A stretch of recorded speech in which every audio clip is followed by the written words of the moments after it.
Всем привет, дорогие друзья, и добро пожаловать на канал Акриста. Буквально недавно, в прошлом месяце, на моем канале выходило видео о том, как я был в Милане. Обложка к этому видео будет вот здесь, а ссылочка, если кто-то из вас не смотрел, будет вот здесь. Можно пройти по этой ссылочке и посмотреть этот ролик. В этом видео мы с вами побывали в Милане, увидели собор Дуомо, Ла Скала и прочие достопримечательности. А сейчас я бы хотел вам рассказать, сколько же в Милане стоят продукты и еще, например, обувь. По информации из некоторых источников, наверное, все знают о том, что все в Европе немножко голодают, у них нет продуктов, а то, что есть, стоит очень дорого. Именно поэтому я предлагаю вам лично убедиться в том, какие цены на продукты и на вещи. Для записи этого ролика я не поехал в большой гипермаркет, в котором, возможно, цены ниже. Я просто решил сэкономить время и пошел в ближайший магазин шаговой доступности, чтобы упростить себе задачу и, в принципе, ее несколько облегчить. Ну и потом у меня не так было много времени в Милане для того, чтобы целенаправленно ехать в гипермаркет куда-то и снимать все цены. Время посещения магазина на часах было примерно 8:30 утра, и ничто не мешало мне с головой погрузиться в процесс съемки. Хочу, кстати, обратить ваше внимание на тот факт, что съемка в магазинах в Европе очень часто запрещена. Ну, по крайней мере, когда я это делал в Португалии, то ко мне подошел охранник и запретил снимать. Здесь, в Италии, никто ничего мне не говорил, не сделал ни одного замечания, и это мне позволило снять все, что я захотел. Иногда, изредка продавцы, которые наблюдали за мной, их было 2 человека в зале, они выходили, периодически смотрели, что же я там делаю, понимали, что я снимаю видео, не спрашивали, для каких целей, ну и уходили обратно за кассу. Скажем так, никто мне никаких препятствий для съемки не строил. Также мне показался интересным тот факт, что когда покупатель оплачивает свои покупки, он получает на руки чек, на этом чеке напечатал специальный штрих-код. И вот выйти из магазина можно только когда ты к сканеру прикладываешь штрих-код, открывается турникет, который расположен рядом со входом, и ты выходишь через него. Об этом я узнал позже, и в первое свое посещение магазина я вышел через вход. Ну, я уже это понял, что я что-то сделал не так, когда повернулся назад посмотреть, и на меня с такими странными взглядами смотрели продавцы, и я уже понял, что я сделал что-то не так. Ну, а поскольку моя внешность не выдает во мне итальянца, а скорее сразу видно, что я турист, мне никто не сделал замечания, и это, конечно, радует. А то могли бы, видите, и шашкой махануть, но все прошло нормально. Несмотря на то, что этот магазин достаточно небольшой, в нем размещено очень много продуктов, которые полностью могут закрыть потребности обычного покупателя. Ну, то, что вот тебе нужно прямо вот здесь сейчас, ты, в принципе, так купишь. Здесь есть все, от зубочистки и до изоленты. Большой ассортимент вин по вполне демократичной цене, пиво, соки, лимонады и вода. Я, например, обратил внимание на стоимость воды Аквапанна, которая равняется примерно 67 рублям за бутылку 0,75. Это очень дешево. У нас эта вода позиционируется как премиальная. Когда я жил в России, она позиционировалась как премиальная. И стоимость ее составляла порядка там, по-моему, за 300 рублей за бутылочку 0,33. Естественно, я воспользовался таким моментом и купил себе пару бутылочек. Мясо, стейки, рыба мне показались дорогими. Но, с другой стороны, это центр, и наверняка аренда дешевая. Хлебобулочные изделия, они стоят здесь не дешево совсем. Рыба в маленькой упаковке, хотя я допускаю, что, наверное, есть какой-то рынок, на который можно поехать и купить морепродукты достаточно дешево. Но если тебе нужно вот здесь сейчас прям, то, наверное, эти цены вполне логичны.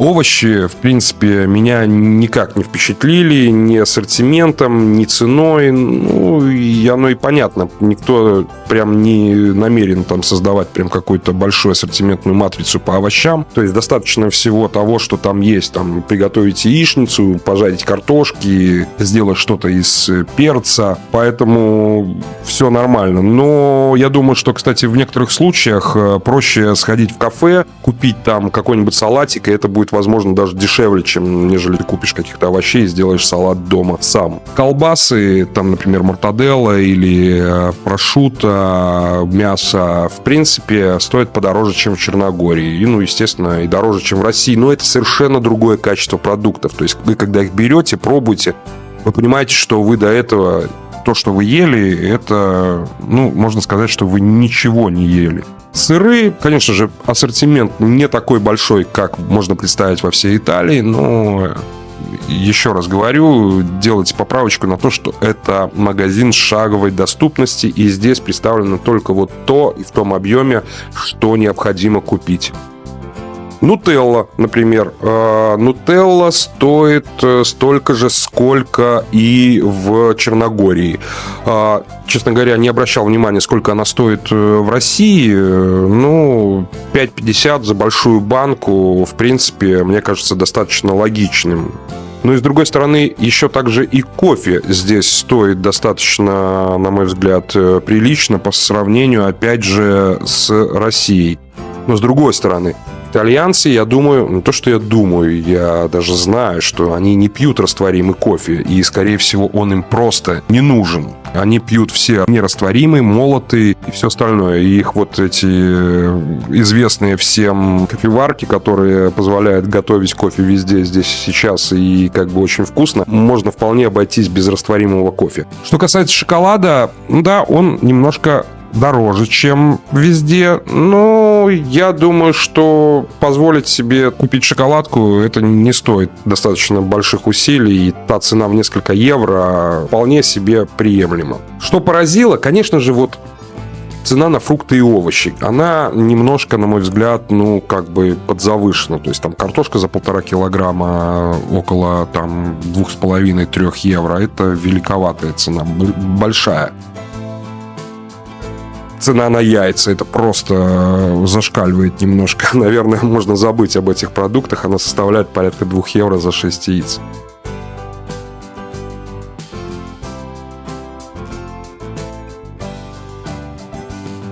Ну а в целом, учитывая, что средняя зарплата в Италии около 2000 евро, кстати, если это не так, напишите, пожалуйста, в своих комментариях внизу, я обязательно обращу на них внимание, отвечу. Правда ли, что средняя зарплата около 2000 евро? Если это так, то эти цены вполне себе приемлемы для того, чтобы комфортно себя чувствовать.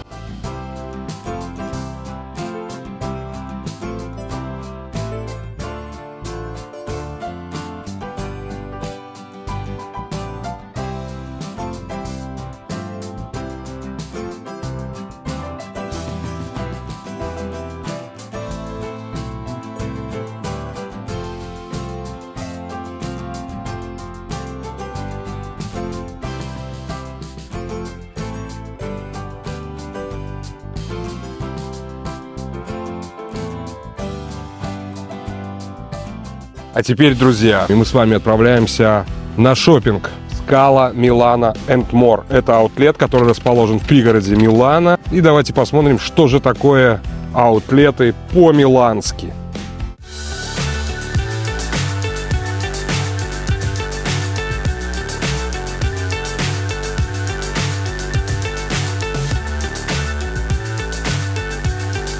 Levi's. Ради интереса, давайте в Levi's зайдем, посмотрим, что там продается. 70% скидка.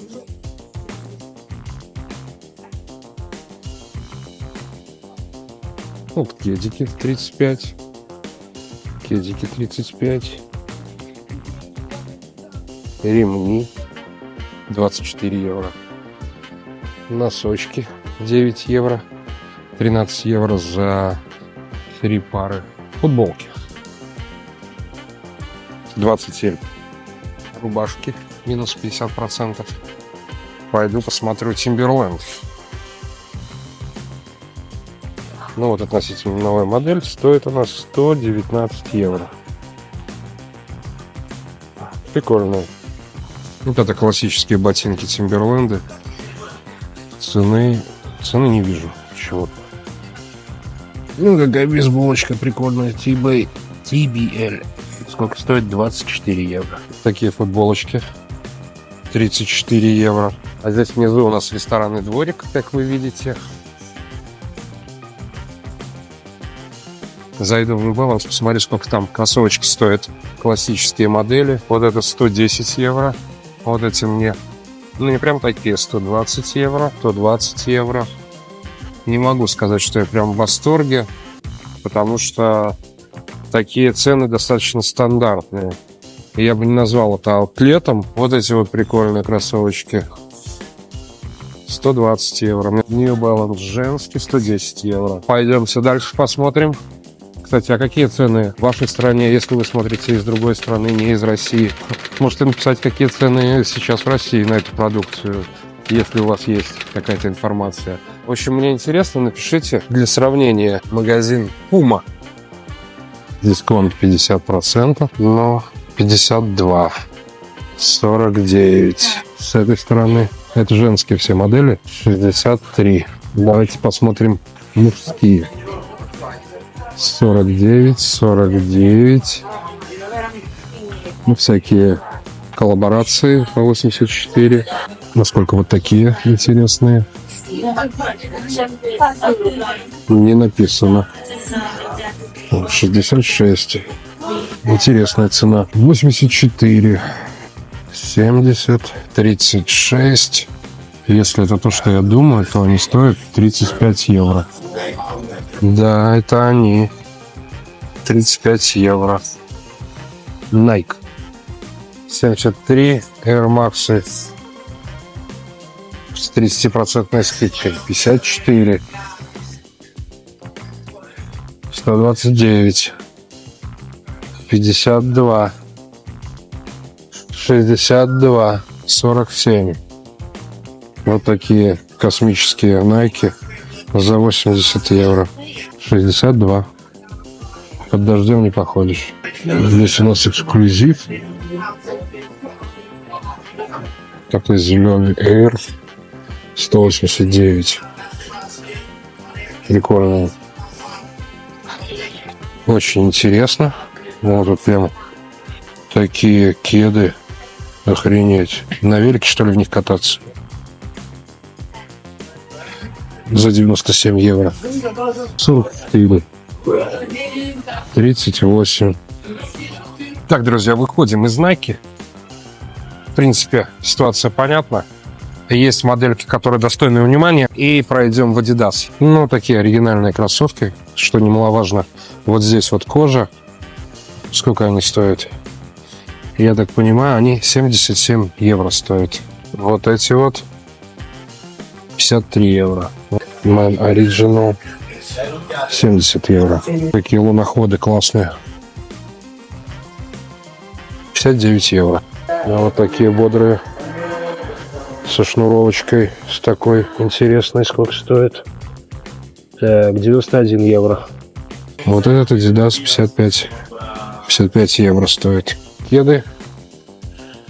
Кеды стоят 59 евро. Кого-то убили за эти кроссовки. 42 евро. Белые. А вот эти 46 стоят. А вот эти вот оранжевенькие, прикольные. Сколько они стоят? 46 евро.